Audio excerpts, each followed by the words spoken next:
Kinidnap at pinutulan pa ng dulo ng daliri ang isang binatilyong Chinese student. Isa sa tinitingnang motibo sa pagdukot ang dati umanong pagkakasangkot ng kanyang ama sa Pogo. May report si June Veneracion. Nakapadyama raw at nakatayo sa Macapagal Avenue sa Parañaque ang 14 anyos na estudyanteng Chinese nang matagpuan ng mga otoridad. May benda rin ang kanyang kamay.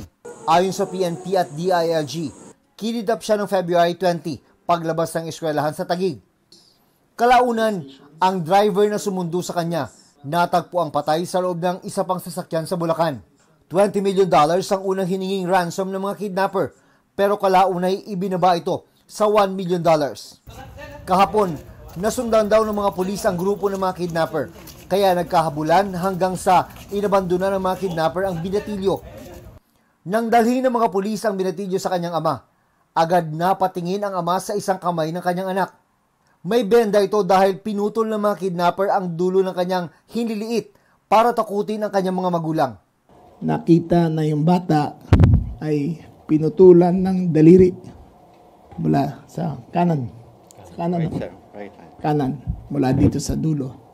Wala raw binayarang ransom ang pamilya ng biktima ayon sa PNP at DILG. Ang tinutumbok po natin dito, yung kanyang involvement po dati sa Pogo. Tinitingnan din po yung anggulo natin ng Chinese versus Chinese. May isang anggulo pa ang iniimbestigahan ng PNP na may kinalaman sa negosyo ng pamilya ng biktima.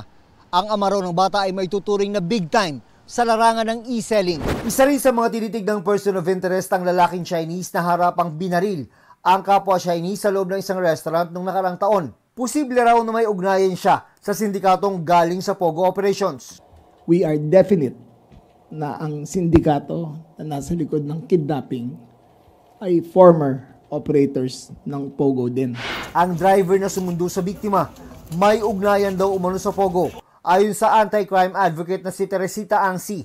Because the driver used to work in a very big Pogo business in Clark. Opo. And the driver has been with them for only 1 month. Ayon sa PNP Anti-Kidnapping Group, 8 kaso ito ng kidnapping ngayong taon. 5 raw ang naresolba na at 3 ang iniimbestigahan pa. Karamihan daw sa mga kaso ay konektado sa pagpapatigil ng operasyon ng Pogo. Iniutos si Pangulong Bongbong Marcos na tugisin ang mga sindikatong nasa likod ng mga kaso ng kidnapping sa bansa. June Veneracion, nagbabalita para sa GMA Integrated News. Huwag magpahuli sa mga balitang dapat niyong malaman. Mag-subscribe na sa GMA Integrated News sa YouTube.